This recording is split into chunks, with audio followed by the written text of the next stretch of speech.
The headlines: Trump to extend U.S. work visa freeze to year-end. Saudi Arabia to allow around 1,000 pilgrims to perform. South Africa to start Africa's first COVID-19 vaccine pilot. Police seal of APC headquarters in Abuja. This is world news at this time on Television Nigerian.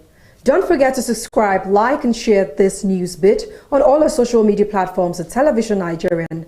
I am Susan Achin.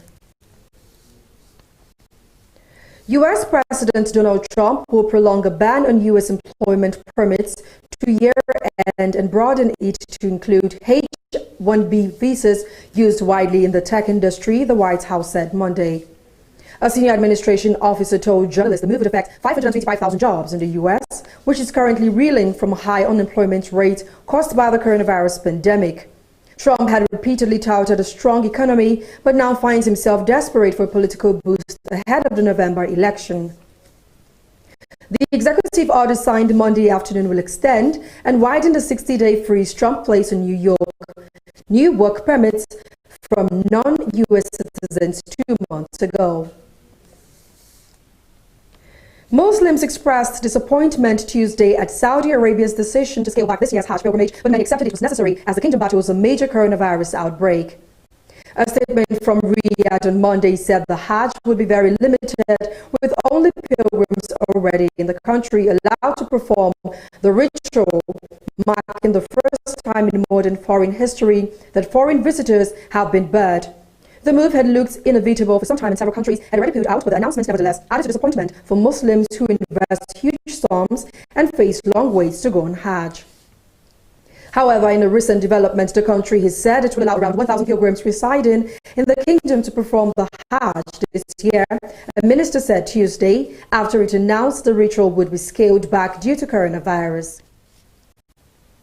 China on Tuesday launched the final satellite in its homegrown geolocation system, completing a network designed to rival American GPS as it jostles for market shares in the lucrative sector.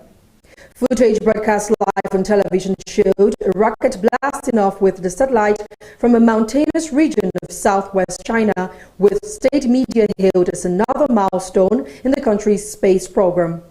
The BDO system, named after the Chinese term for the Big Dipper constellation, works on a network of about 30 satellites and competes with the US's Global Positioning System, GPS, Russia's GLONASS, and the European Union's Galileo.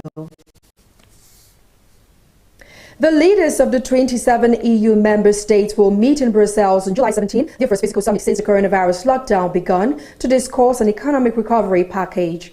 The two-day meeting, which will unusually run into a Saturday, was confirmed by a spokesman for European Council President and summit host Charles Michel, as capitals wrangle over the terms of the huge rescue plan.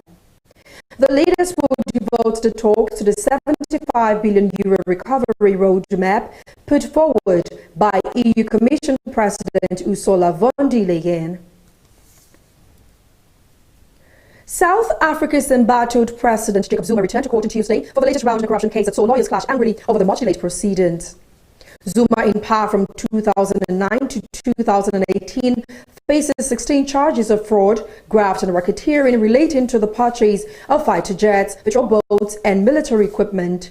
He allegedly took bribes of 4 million rand over a $3.4 billion deal with the French aerospace and defense giant Thales in 1999 when he was deputy president. After heated exchanges between prosecution and defense attorneys in the latest pre-trial hearing in the 15-year-old case, Judge Kate Pillay adjourned until September 8, when she up to date will be set for the trial start. Now, the Nigerian police force has sealed up the National Secretariat of the ruling All Progressives Congress in Abuja on the orders of the Inspector General of Police, Muhammad Adamu. According to information gathered, the seal-off was aimed at ensuring peace around the Secretariat. Members of the NWC who showed up at the party secretariat were prevented from gaining access to the party house, while members of staff and journalists were allowed to work in without their cars. This development comes as the party's leadership has been divided over who takes over as the acting national chairman following the suspension of the national chairman Adams Oshomole.